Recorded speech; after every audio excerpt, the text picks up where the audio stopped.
Hi, this is Joseph Tan here from GoodMonday.com. In the previous video, we looked at the three non-negotiable roles of an influential leader. That of being a truth teller, a people feeler, and a decisive ruler. For this video, we're going to deep dive into what does it mean to be a truth teller. How do you as a leader tell the truth in the right manner? Many times it's not just the truth itself, but the manner by which we communicate the truth is so very important for us as leaders. In fact, I like to put it in the reverse. Please don't tell the truth. Don't tell the truth if these three elements are not in place. If you do not know the context, if you do not exercise grace, and finally, if you do not demonstrate humility. If there's no context, no grace, and no humility, please don't tell the truth.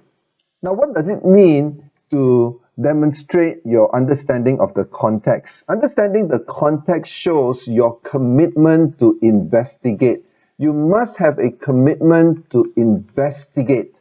Now, what does it mean to investigate? Many times, truth-telling goes haywire because we jump to conclusions too quickly. That's why in your commitment to investigate, the first step is to ask questions. Now, you ask questions not to pass judgment, but you ask questions to uncover. You need to uncover not only the facts of the situation, but the feelings of the people that are involved in the situation as well. Because facts alone doesn't give you the whole context. You need to understand the feelings and the emotions of the people involved. So asking good questions is important. Number two, in telling the truth, please don't get hysterical. You need to get historical. You need to get the history of the situation. Find out what happened in the past, because past performance is usually a good indicator of what's happening in the present and also in the future as well. Find out more about the background leading to the situation as it is. History can be a good source of learning for us. In fact, I think it was Santiago that says, if we don't learn from history, we are apt to repeat the mistakes all over again. Thirdly, in helping you to have an objective view of the context, there could be a situation where you need to bring in an external facilitator. Because sometimes we could be too much involved in the situation, we are not able to step back to get a bigger view and perspective of what's involved. And an external facilitator can help to ask the right questions and to facilitate the right conversations.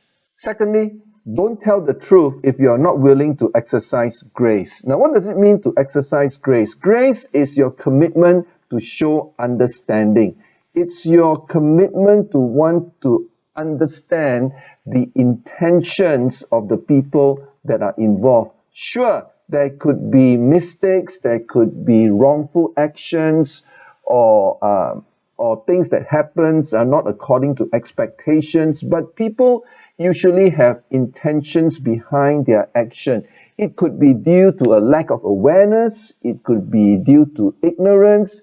It's good for us to understand what's the intention behind the action. And I think people would appreciate that, because as a whole, most employees and most team members wants to do a good job, and they have got good intentions, and we as leaders should be able to demonstrate the grace to understand the intentions behind the action. Then the truth telling will go down a little bit better. Secondly, are you committed to creating a safe environment whereby you do not demonstrate prejudice or biasness? Now, it's important that people feel safe in order to share with you what's really going on.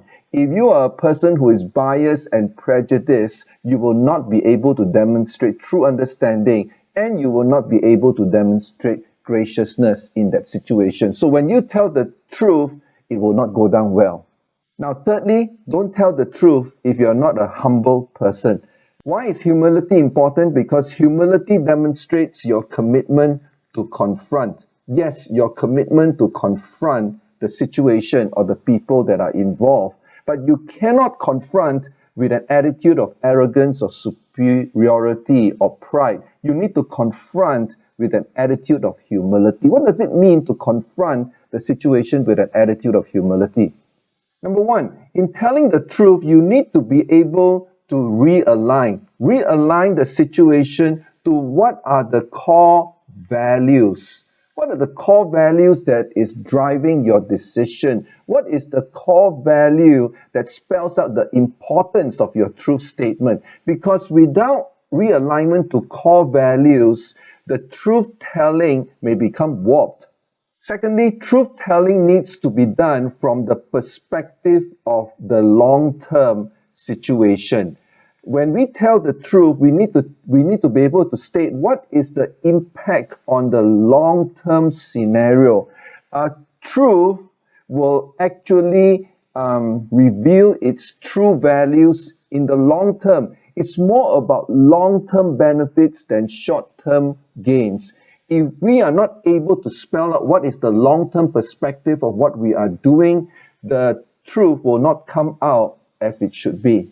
So yes, tell the truth, but show how the truth is linked to long-term benefits and long-term impact.